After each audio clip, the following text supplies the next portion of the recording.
A inesgotável misericórdia de Deus. Autor, Pastor Márcio Valadão. Uma publicação da Igreja Batista da Lagoinha. Edição, novembro de 2009. A inesgotável misericórdia de Deus. O livro de Jonas foi escrito no ano de 853 a.C. O profeta Jonas foi contemporâneo dos profetas Amós e Oséias, ou seja, eles viveram em uma mesma época, e as únicas menções ao profeta Jonas estão no livro de Mateus, capítulo 12, verso 38 a 41, e no livro de Lucas, capítulo 11, versos 29 a 32. Algumas pessoas dizem que a história de Jonas é uma fábula, mas não é. O livro de Jonas é o mais conhecido e também um dos livros mais mal entendidos da Bíblia. Então, alguns escribas e fariseus replicaram: Mestre, queremos ver de tua parte algum sinal. Ele, porém, respondeu: Uma geração má e adúltera pede um sinal, mas nenhum sinal lhe será dado, senão o do profeta Jonas. Porque assim como esteve Jonas 3 dias e 3 noites no ventre do grande peixe, assim o Filho do Homem estará 3 dias e 3 noites no coração da terra. Ninivitas se levantarão no juízo com esta geração e a condenarão, porque se arrependeram com a pregação de Jonas. Eis aqui está quem é maior do que Jonas. Mateus capítulo 12, verso 38 a 41. Como afluíssem as multidões, passou Jesus a dizer: Esta é a geração perversa, pede sinal, mas nenhum sinal se lhe será dado, senão o de Jonas. Porque assim como Jonas foi sinal para os ninivitas, o Filho do Homem o será para esta geração. A rainha do sul se levantará no juízo com os homens desta geração e os condenará, porque veio dos confins da terra para ouvir a sabedoria de Salomão. Eis aqui está quem é maior do que Salomão. Ninivitas se levantarão no juízo com esta geração e a condenarão, porque se arrependeram com a pregação de Jonas. Eis aqui está quem é maior do que Jonas. Lucas capítulo 11, versos 29 a 32. Amado ouvinte, se possível, ore comigo. Pai, esta é a tua palavra e que tu possas vivificá-la em cada coração. Que cada ouvinte que, neste momento, está em busca de entender melhor os desígnios do Senhor para ser tremendamente fortalecido, abençoado, edificado, exortado e consolado pelo Senhor, mediante a tua bendita palavra, em nome do seu Filho amado Jesus. Amém. O nome de Jonas em hebraico significa pomba, e pomba é uma ave doce, graciosa e de fácil adaptação entre os homens. Ela também simboliza a paz. Na palavra de Deus, a pomba foi usada como personagem do Espírito Santo. Batizado, Jesus saiu logo da água. E eis que lhes abriram os céus, e viu o Espírito de Deus descendo como pomba, vindo sobre ele. Eis uma voz dos céus que dizia: Este é meu Filho amado, em quem me comprazo. Mateus capítulo 3, versos 16 e 17. Também foi a pomba que trouxe o sinal para Noé, de que a terra já estava seca, ao trazer em seu bico um pequeno ramo de oliveira. Esperou ainda outros 7 dias, e de novo soltou a pomba fora da arca.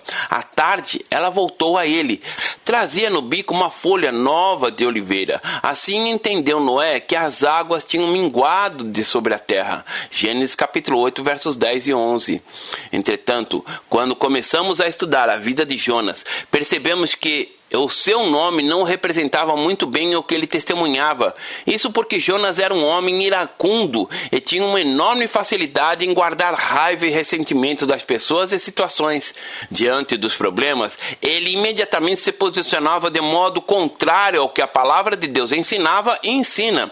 Sempre abria a boca para falar: é melhor eu morrer, eu quero acabar com tudo. Ele achava que o caminho mais fácil era exatamente o da fuga, através da morte.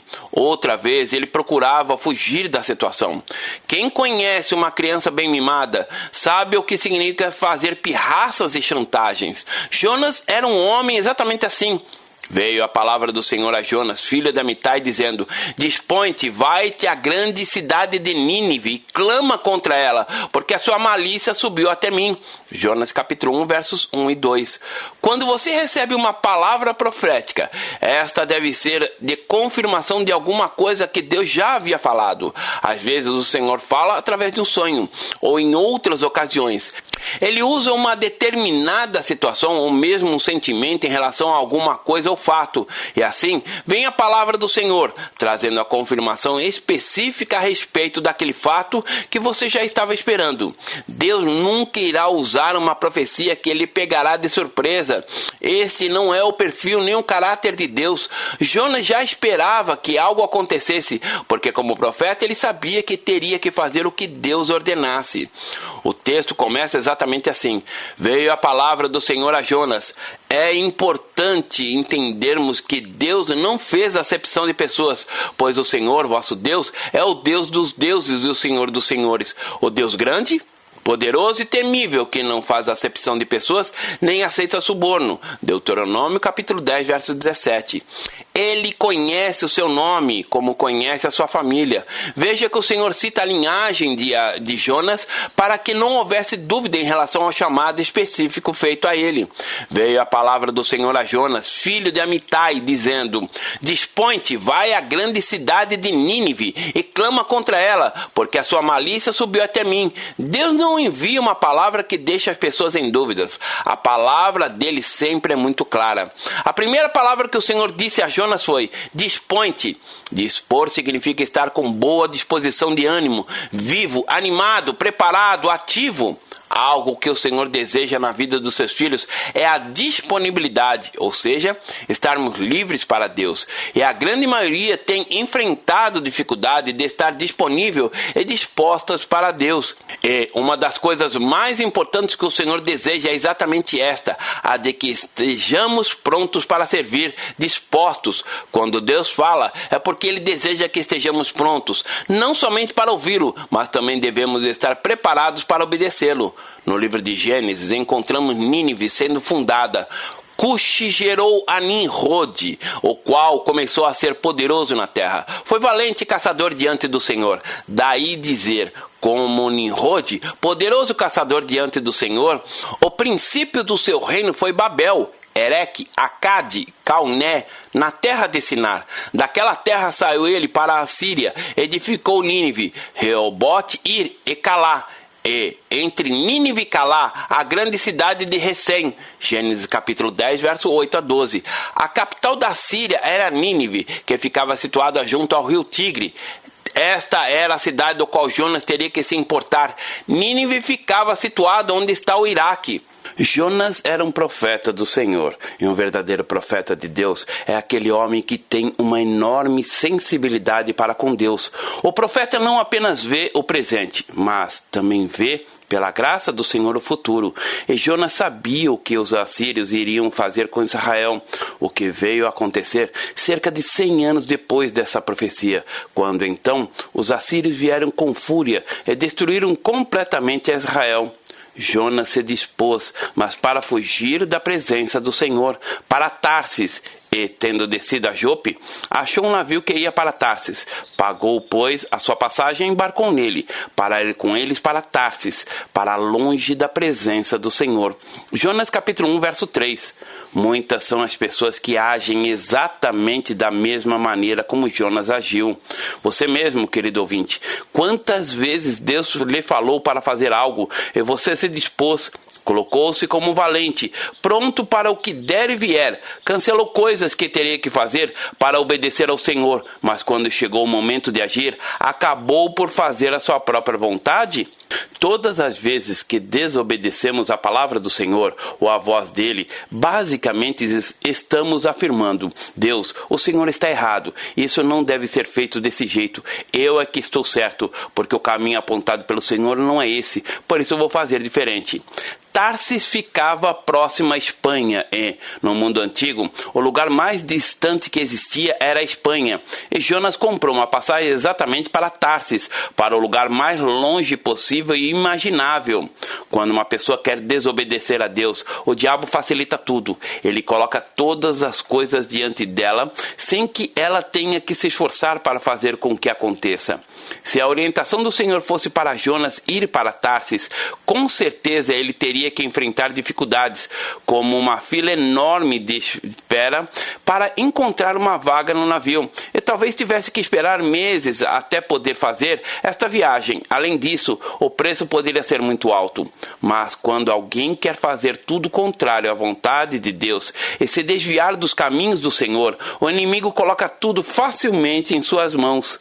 Porém, se uma pessoa quer acertar a sua vida com Jesus, andar nos caminhos do Senhor, o inimigo sempre aparece, com todas as facilidades para que ela tropece. Um exemplo disso é, se alguém deixa de fumar, sempre haverá uma pessoa que o oferecerá um cigarro, e muitas vezes pode ser aquela mesma pessoa que lhe negava um cigarro quando ele fumava. Se antes de aceitar Jesus, nenhuma mulher olhava para aquele rapaz, agora muitas mulheres vão atrás dele. Assim, sempre que uma pessoa desejar acertar o caminho dela com o Senhor, o inimigo sempre perceberá isso e usará sua velha e enferrujada tática, a tentação. Jonas comprou a passagem para o lugar mais longe que existia da terra. Tarsis era o lugar conhecido até então, o mais longínquo. Mas, na realidade, Jonas queria mesmo ir para mais longe possível da presença do Senhor. Entretanto, o maior engano que uma pessoa pode cometer é tentar fugir da presença de Deus. Existem pessoas que fogem da igreja, marido que foge da esposa, filho que foge dos pais, mas ninguém consegue fugir da presença de Deus. Já dizia o salmista, para onde me ausentarei do teu espírito? Para onde fugirei da tua face? Se subo aos céus, lá estás. Se faço a minha cama no mais profundo abismo, lá estás também. Se tomo as asas da alvorada e me detenho nos confins dos mares, ainda lá me haverá de guiar a tua mão, e a tua destra me sustentará. Se eu digo, as trevas com efeito me cobrirão, e a luz ao redor de mim se fará noite, até as próprias trevas não te serão escuras. As trevas e a luz são a mesma coisa, pois tu formaste o meu interior, tu me tecestes no seio da minha mãe. Salmo 139, versos 7 a 13. Você não conseguirá se esconder de Deus, pois onde você estiver, Deus sempre estará presente.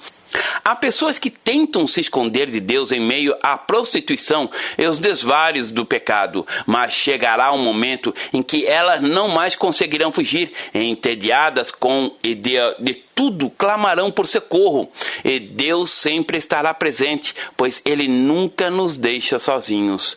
Mas o Senhor lançou sobre o mar um forte vento, e fez-se no mar uma grande tempestade, e o navio estava a ponto de se despedaçar. Jonas capítulo 1, verso 4. Ao levarmos uma pessoa rebelde para a nossa casa, precisamos estar atentos e tomar muito cuidado, pois essa pessoa pode estar fugindo dos caminhos do Senhor sem arrependimento. Às vezes, alguém pode estar com problemas e devemos ajudar. Mas se mesmo com a nossa ajuda ela continuar impenitente no erro, isso poderá causar confusão na nossa vida. E uma tempestade violenta atingirá não somente aquela pessoa, mas também todas as outras que estiverem à sua volta. Ninguém naquele barco era responsável pela atitude tomada por Jonas, mas veja o que aconteceu com eles. Então os marinheiros, cheios de medo, clamavam cada um ao seu Deus e lançavam ao mar a carga que estava no navio para aliviarem o peso dela. Jonas capítulo 1, verso 5. Que bagunça! Cada um falava a sua língua, clamava ao seu próprio Deus, lançavam coisas ao mar. O navio era jogado de um lado para outro. O dia, que estava claro, escureceu. Havia raios e trovões. Mas verifique o final do versículo 5. Jonas, porém, havia descido ao porão e se deitado e dormia profundamente. Quando uma pessoa está fugindo de Deus, ela só quer dormir. Jonas desceu até o fundo do navio, onde ficava o porão, e dormia profundamente. É interessante como acontece exatamente assim conosco, quando não queremos ouvir a voz de Deus. Jonas não estava interessado na tempestade, se havia raios e trovões, ou mesmo se o navio estava em perigo. Ele não se importava.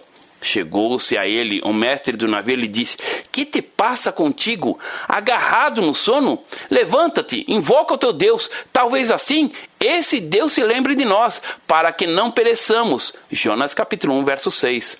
Jonas estava no porão, e se observarmos, era um profeta que não orava.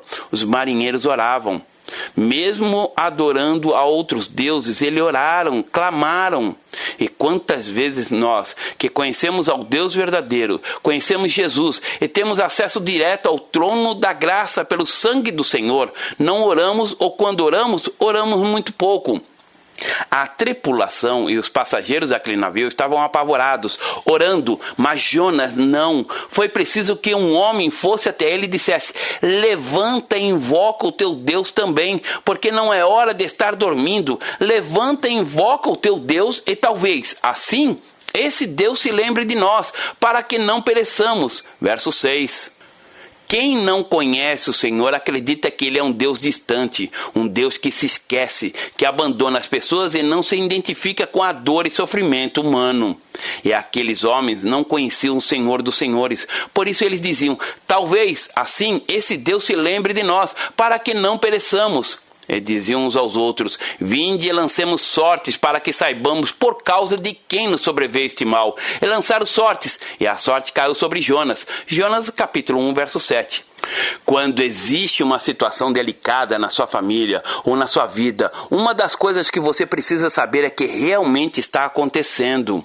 Entretanto, não é necessário ficar procurando um culpado pelos acontecimentos ruins. As Escrituras dizem que, como o pássaro que foge, como a andorinha no seu voo, assim a maldição sem causa não se cumpre. Provérbios capítulo 26, verso 2. Muitas vezes nos perguntamos o que está acontecendo, ou quem estará atraindo maldição. Infelizmente, temos a tendência de procurar o culpado, ou em outras ocasiões, não estamos interessados porque nós mesmos somos culpados pelo mal que está a suceder. Logo após uma vitória maravilhosa contra Jericó, Israel foi derrotada numa cidadezinha chamada Ai. Uma derrota humilhante, e o contingente de 3.000 homens foram dizimados. E isso só aconteceu porque havia um homem chamado Acã, a qual estava atraindo maldição para o povo. Então disse o Senhor a Josué: levanta-te, porque estás prostrado assim sobre o rosto. Israel pecou e violaram a minha aliança, aquilo que eu lhes ordenara, pois tomaram das coisas condenadas, e furtaram e dissimularam, e até debaixo da sua bagagem o puseram.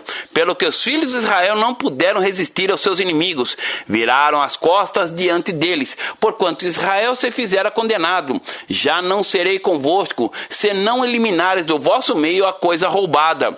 Dispõe-te, santifica o povo e dize: santificai-vos para amanhã, porque assim diz o Senhor, Deus de Israel: há coisas condenadas no nosso meio, ó Israel, aos vossos inimigos não poder resistir, enquanto não eliminares do vosso meio as coisas condenadas. Pela manhã, pois, vos chegarei segundo as vossas tribos, e será que a tribo que o Senhor designar por sorte se chegará, segundo as famílias. E a família que o Senhor designar se chegará por casas, e a casa que o Senhor designar se chegará homem por homem. Aquele que for achado com a coisa condenada será queimado, ele e tudo quanto tiver, porquanto violou a aliança do Senhor. E fez loucura em Israel. Então Josué se levantou de madrugada e fez chegar a Israel, segundo as suas tribos. Caiu a sorte sobre a tribo de Judá. Fazendo chegar a tribo de Judá, caiu a família de Zeraitas. Fazendo chegar a família de Zeraitas, homem por homem, caiu sobre Zabde.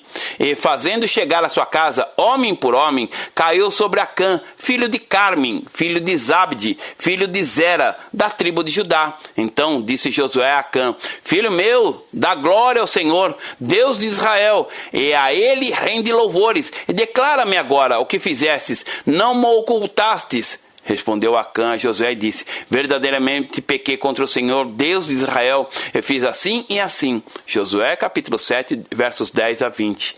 Jonas estava atraindo todo aquele mal para as pessoas no navio. Muitas vezes o pecado que traz maldição não é somente roubar, matar e mentir, mas o pecado da desobediência. Esse pecado levou o povo de Israel a derrotas humilhantes. E até nos dias de hoje, muitos têm experimentado derrotas degradantes em sua vida, por não obedecerem a Deus. Então lhe disseram: declara-nos agora, por causa de quem nos sobreveio esse mal, que ocupação é a tua? De onde vens? Qual a tua terra? E de que povo és tu? Jonas capítulo 1, verso 8. Qual teria sido a reação de Jonas quando os marinheiros entraram no porão e o inquiriram, o indagaram com as perguntas: você que está escondido aqui no porão, o que faz? De onde vem? Por que você está indo para Tarsis, um lugar tão longe? Qual a sua terra? De que povo você é? Será que ele respondera: eu sou profeta? Será que ele dissera: eu sou um homem de Deus? Podemos perceber hoje como as pessoas se esquecem facilmente da sua identidade, principalmente diante das situações difíceis. Todavia, mesmo diante das adversidades, jamais poderemos nos esquecer de quem somos, qual a nossa missão no mundo. Não estamos no mundo de passagem, mas sim para edificar a casa do Senhor, para abençoar e trazer a glória do Senhor a esta terra. Por exemplo, quando se é membro de uma igreja, isso significa muito mais do que simplesmente fazer parte de uma religião ou frequentar uma instituição religiosa. Vai além disso, representa, no entanto, fazer parte do corpo de Cristo, da igreja de Jesus, é ser a noiva do Senhor.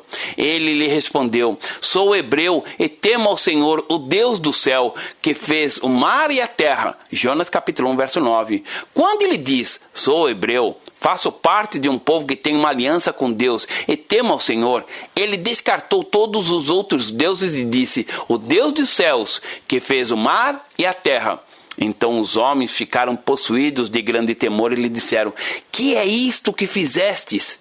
Pois sabiam que os homens que ele fugia da presença do Senhor, porque lhe havia declarado. Jonas capítulo 1, verso 10. Jonas assumiu sua identidade. Quando as pessoas têm contato com alguém que assume sua identidade, esse lhes provoca temor. Muitas vezes, ao visitar um hospital, encontramos nesse lugar situações de muita tristeza. Mas, ao dizer: eu vim para orar e abençoar esse lugar, isso provoca temor, porque há temor quando se diz em nome de Jesus. O temor é proporcionado por Deus, o que capacita os homens a reverenciarem a autoridade de Deus e a aborrecerem e evitarem toda forma do mal. Todos naquele navio já tinham ouvido falar do Deus dos hebreus e tiveram temor. A parte final do versículo 10 diz: que é isto que fizestes? Pois sabiam os homens que ele fugia da presença do Senhor, porque lhe haviam declarado. Mesmo os incrédulos reconhecem alguém que está fugindo da presença de Deus.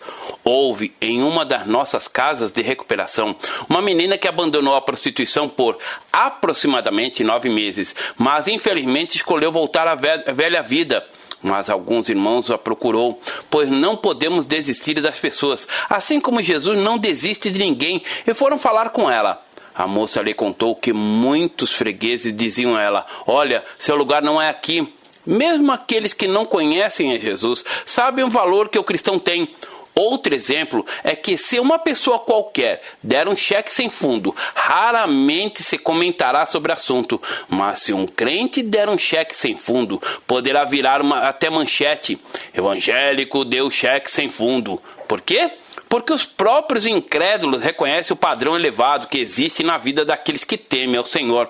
Disseram-lhe: que te faremos para que o mar se nos acalme? Porque o mar se ia tornando cada vez mais tempestuoso. Respondeu-lhes: tomai-me e lançai-me ao mar, e o mar se aquietará, porque eu sei que, por minha causa, vos sobreveio esta grande tempestade. Jonas capítulo 1, verso 11 e 12. Pela primeira vez, Jonas reconheceu que ele era o motivo de todo aquele mal para a tripulação. Era ele quem estava causando, atraindo aquela grande tempestade. Então, ele deu a solução para os homens daquele navio: tomai-me e lançai-me ao mar, e o mar se aquietará. Entretanto, os homens remavam, esforçavam-se para alcançar a terra, mas não podiam, porquanto o mar ia se tornando cada vez mais tempestuoso contra eles. Então, clamaram ao Senhor e disseram: ah, Senhor, rogamos-te que não pereçamos por causa da vida deste homem, e não faças cair sobre nós este sangue, quanto a nós, inocente, porque tu, Senhor, fizestes como te aprouve. E levantaram Jonas e o lançaram ao mar, e cessou o mar da sua fúria. Jonas capítulo 1, versos 13 e 15. O respeito e o temor daqueles homens ímpios era tal que eles não esboçavam reação para jogar Jonas imediatamente fora do navio. Antes de tomar essa atitude, clamaram ao Senhor pela vida deles, porque sabiam que estava tocando em um homem de Deus. E no momento em que lançaram Jonas ao mar, a tempestade cessou. As pessoas, quando estão enfrentando problemas, dizem: vamos dar um tempo no nosso casamento e esperar que as coisas se resolvam. Ou vamos dar um tempo para que esta situação se resolva. Entretanto, o tempo passa, mas as situações não são resolvidas. O tempo não irá resolver nada. Existem questões que precisam ser resolvidas imediatamente, pois se deixar para depois, a situação pode se agravar. Jonas era o problema e, enquanto os marinheiros o retinham no navio, mais aumentava a fúria da tempestade. Porém, quando eles arrancaram do navio e o atiraram ao mar, o mar cessou a sua fúria. O mesmo acontece conosco. Quando agimos, fazemos algo para solucionar o problema, o quadro muda. É preciso dar o primeiro passo e a tempestade cessará. Temeram, pois, estes homens em extremo ao Senhor, e ofereceram sacrifícios ao Senhor e fizeram votos. Preparou o Senhor um grande peixe para que tragasse a Jonas, e esteve Jonas 3 dias e 3 noites no ventre do peixe. Jonas capítulo 1, versos 16 e 17. O temor foi tão intenso entre aqueles homens, que imediatamente ofereceram sacrifícios e fizeram votos ao Senhor. Houve o reconhecimento deles do milagre operado por Deus naquele instante. Quantas vezes o milagre acontece em nossa vida em momentos de pavor e nos esquecemos de glorificar a Deus? Naquele instante, um grande peixe foi enviado por Deus para acompanhar o navio. E durante o trajeto, aquele peixe estava junto ao navio, esperando a hora em que Jonas fosse lançado ao mar para então engoli-lo. Querido ouvinte, Deus não vem para acabar de destruir quem está sendo destruído. Ele mesmo disse: não esmagará a cana quebrada, nem apagará a torcida que fumega, até que faça vencedor o juízo. Mateus capítulo 12, verso 20. Deus é um Deus de misericórdia, de salvação e de graça. Muitas vezes o livramento está ao nosso lado, porém ainda não aconteceu, porque na maioria das vezes falta atitude. Quando Jonas foi lançado ao mar, o peixe já estava com a boca escancarada. Ele caiu dentro da boca do peixe e foi direto para o ventre dele. O Senhor é um Deus de fidelidade, um Deus que age. Quando as pessoas pediram a Jesus: Mestre, queremos ver a tua parte, algum sinal? Ele, porém, respondeu: uma geração má e adúltera pede um sinal, mas nenhum sinal lhe será dado, senão o do profeta Jonas. Porque assim como esteve Jonas 3 dias e 3 noites no ventre do grande peixe, assim o Filho do Homem estará 3 dias e 3 noites no coração da terra. Mateus capítulo 12, verso 38 a 40. Jesus estava falando de sua própria vida. Ele dizia que também estaria por 3 dias e 3 noites no ventre da terra, mas que ele haveria de ressuscitar. O sinal de Jonas é o sinal da ressurreição, da nova vida em Cristo Jesus. É o testemunho de alguém que morreu para uma vida que não era do Senhor e hoje tem uma vida nova. Tudo se fez novo.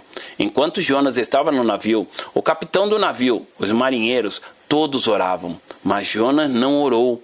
Em nenhum momento ele se curvou e orou, mas agora, no ventre do peixe, contudo em total escuridão, ele fez a seguinte oração. Então Jonas, do ventre do peixe, orou ao Senhor seu Deus e disse: na minha angústia clamei ao Senhor, e ele me respondeu. Do ventre do abismo gritei, e tu me ouvistes a voz, pois me lançastes no profundo, no coração dos mares, e a corrente das águas me cercou. Todas as tuas ondas e as tuas vagas passaram por cima de mim. Então eu disse: lançado estou de diante dos teus olhos, tornarei porventura a ver o teu santo templo? As águas me cercaram até a alma, o abismo me rodeou, e as algas se enrolaram na minha cabeça. Desci até os fundamentos dos montes, desci até a terra, cujos ferrolhos se correram sobre mim. Para sempre, contudo, fizeste subir da sepultura a minha vida, ó Senhor meu Deus. Quando dentro de mim desfalecia a minha alma, eu me lembrei do Senhor e subi a ti a minha oração. No teu santo templo, os que se entregam à idolatria vã abandonam aquele que lhe é misericordioso, mas com a voz do agradecimento eu te oferecerei sacrifício, o que votei pagarei. Ao Senhor pertence a salvação. Jonas capítulo 2, verso 1 a 9. Jonas orou e rasgou o coração. Abriu a alma para Deus. Do ventre do peixe ele orou dizendo: eu me lembrei do Senhor. Quantas vezes as pessoas se lembram de outras coisas antes de se lembrarem do Senhor? Muitas vezes, em meio às tribulações, sejam brigas, discussões, falta de amor e carinho, falta de compreensão e tantas outras situações complicadas, sequer lembramos de Deus. Quando nos esquecemos do Senhor, as lembranças do problema se intensificam. O lugar vazio é preenchido pela derrota e pelas confusões. Conheço pessoas que estão hoje em manicômios, porque ao se esquecerem de Deus, a confusão mental lhes sobreveio de tal maneira que ficaram perturbadas. No entanto, o texto diz que Jonas estava arrependido, então ele se lembrou de Deus. Falou, pois, o Senhor ao peixe, e este vomitou a Jonas na terra. Jonas capítulo 2, verso 10. Querido ouvinte, aquele que se arrepende está a meio passo para o recomeço de uma nova vida com Deus, pois Ele é um Deus amoroso e misericordioso, e mesmo que o homem esteja entregue ao pecado, Ele está sempre perto para ajudá-lo quando se arrepende. Foi assim com Jonas. Quando ele reconheceu sua ignorância e seu pecado e buscou a face de Deus, o Senhor já tinha providenciado tudo para que ele fosse salvo. Jonas disse: mas com a voz do agradecimento eu te oferecerei sacrifício, o que votei pagarei. Ao Senhor pertence a salvação. Jonas capítulo 2, verso 9. Jonas fez a mesma coisa que os marinheiros fizeram no navio. Até mesmo aqueles que não conhecem a Deus verdadeiramente sabem fazer votos e sacrifícios. Mas para Jonas foi preciso que ele ficasse 3 dias no ventre do peixe, para então lembrar que Deus existia. Hoje, o sacrifício para o Senhor é uma vida no altar, ou seja, uma vida que venha realmente expressar a glória e a obediência ao Senhor. Quando fizer um voto a Deus, cumpra seu voto. Pode ser que a parte substancial da desordem que você tem observado em sua vida seja porque você não tem cumprido seus votos. Pode ser que um dia você tenha dito ao Senhor que quando se aposentasse iria se consagrar mais a Ele e se envolver mais na vida ministerial. Mas após a aposentadoria não cumpriu o voto. Veio a palavra do Senhor segunda vez a Jonas dizendo: dispõe-te.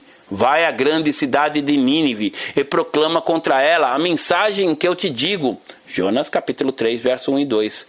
Deus dá uma nova chance a Jonas. Quando Deus separa algo para você, Ele também prepara o caminho e todas as coisas necessárias para que você possa fazê-lo.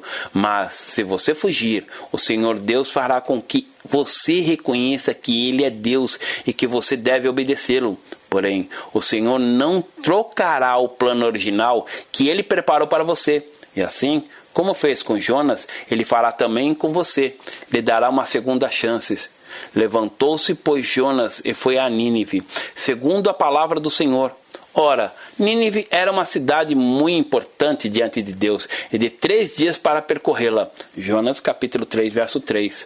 Jonas entendeu o recado de Deus e não mais fugiu da presença do Senhor. Ele então se levantou e se dispôs a cumprir a ordem de Deus. Às vezes, as pessoas só obedecem a Deus quando vão ao pó, quando descem ao abismo, quando as trevas assolam a vida delas de tal forma que não vêem mais saída. Então se lembram de Deus e de que, como Ele é misericordioso e salvador. Foram necessários 3 dias para percorrer toda a cidade de Nínive. Em média, um homem caminha 18 quilômetros em um dia. 3 dias significa 54 quilômetros. Nínive, naquela época, era como uma grande metrópole, possuía milhares de habitantes. Começou Jonas a percorrer a cidade caminho de um dia, e pregava e dizia: ainda 40 dias e Nínive será subvertida. Jonas capítulo 3, verso 4. A pregação de Jonas era de juízo, não era uma pregação de misericórdia, não era de amor. de reconciliação. Era uma pregação dura que proclamava a destruição daquela cidade. Imagine se um homem de Deus se levanta e começa a proclamar que a cidade de Belo Horizonte será subvertida, destruída. Assim era a pregação de Jonas. Ainda 40 dias e Nínive será destruída. O mais importante e interessante em tudo o que acontecera com Jonas é que, a partir do momento em que ele começou a obedecer à voz de Deus, suas palavras passam a ter crédito. Jonas falava e as pessoas criam. É possível imaginar o terror, o pavor com que as pessoas ouviam as palavras de Jonas.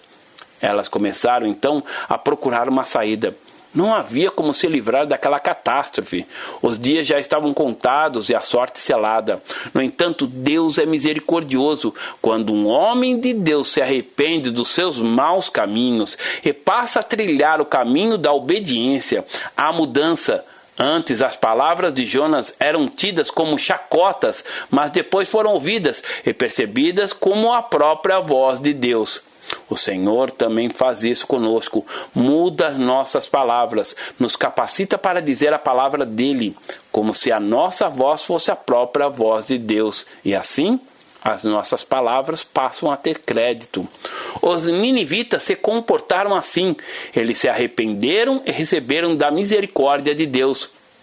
O próprio rei deu ordem: se convertam do seu mau caminho, acertem o seu mau caminho, no casamento, na vida, no trabalho.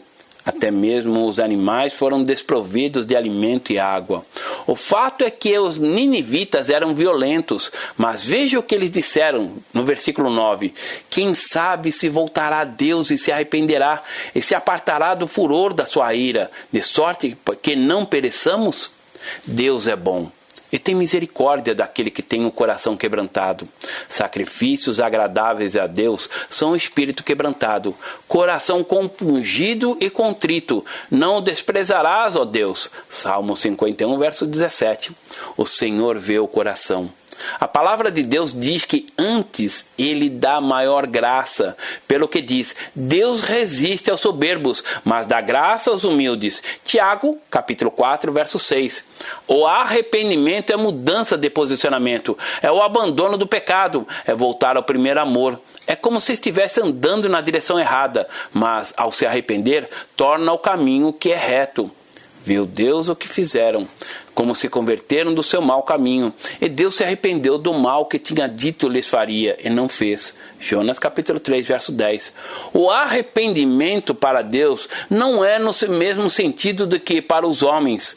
Quando há o arrependimento no homem, isso é um reflexo para Deus. Se há mudança de atitude no homem, Deus também muda a atitude dele.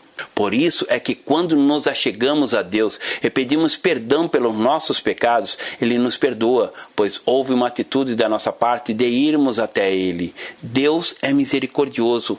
Algo que nos chama a atenção é que Jonas tinha uma convicção em seu coração de que o povo não iria se arrepender.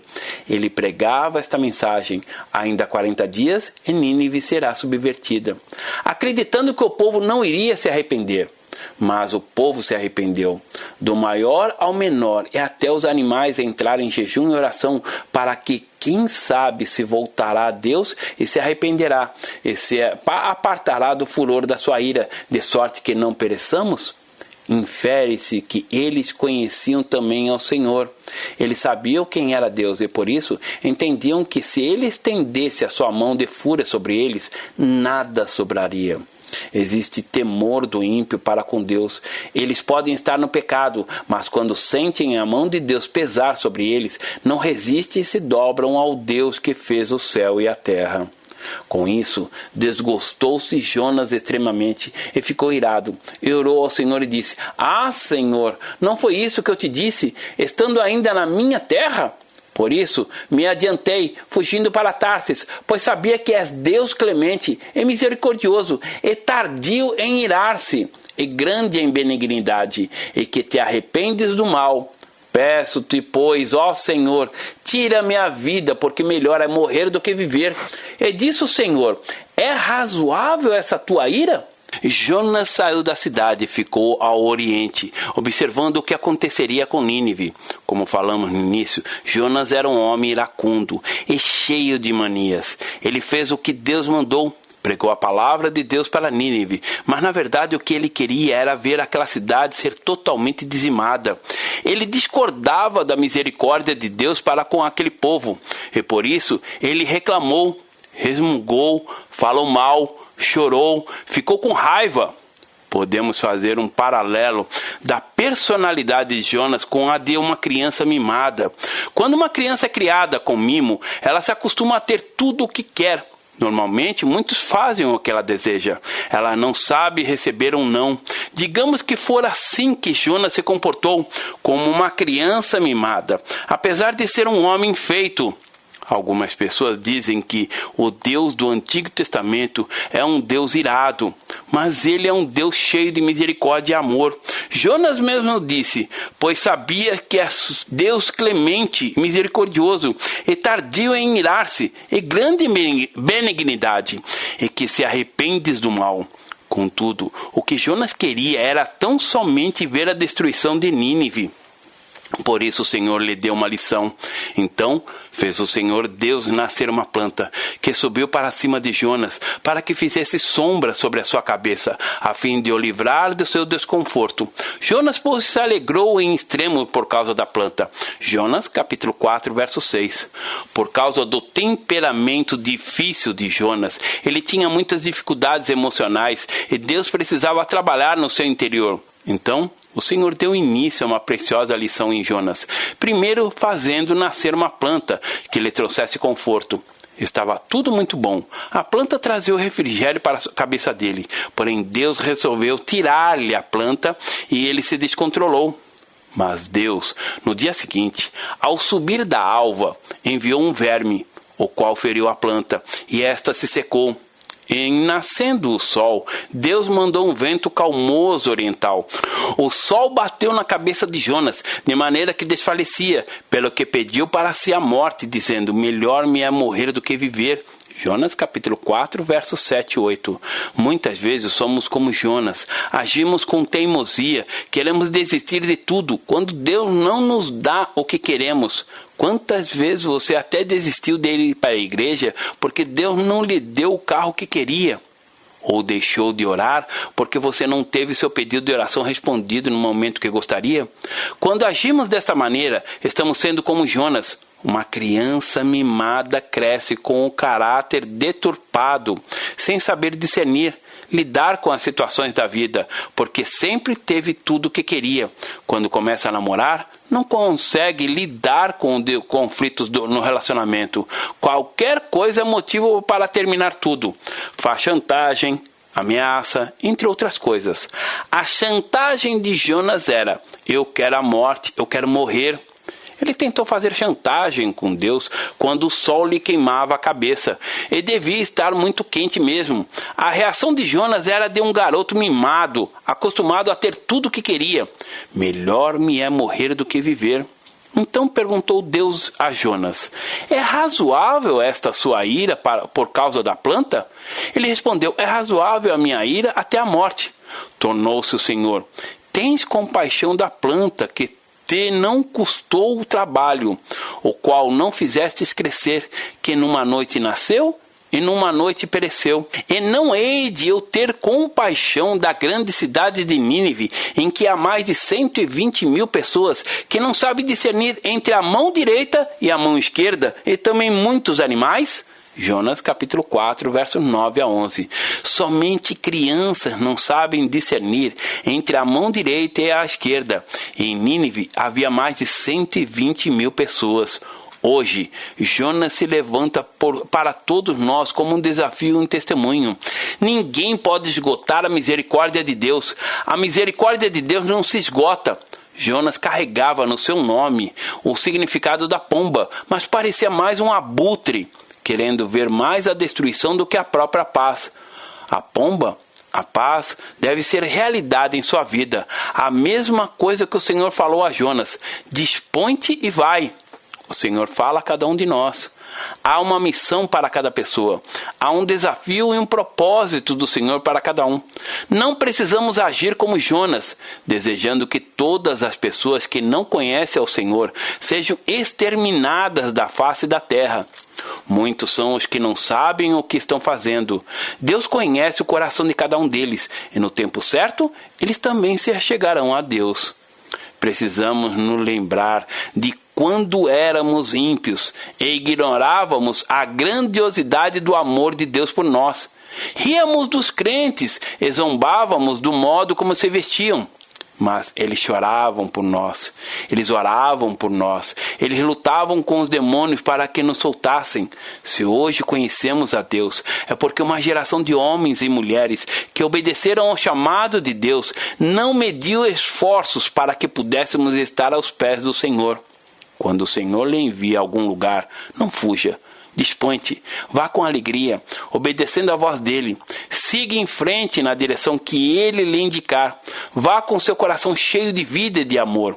Se for para ir para Nínive, siga. Por onde quer que ele determine, vá. Mesmo que você não queira ir, para onde parece até que todos são os seus inimigos. Vá àquele lugar do qual você diz, eu vou a qualquer lugar menos ali. É exatamente para lugares como esses que o Senhor tem nos mandado. Vá, você é um profeta do Senhor, você tem uma mensagem. Não fuja do Senhor, porque longe dele você só traz tempestade.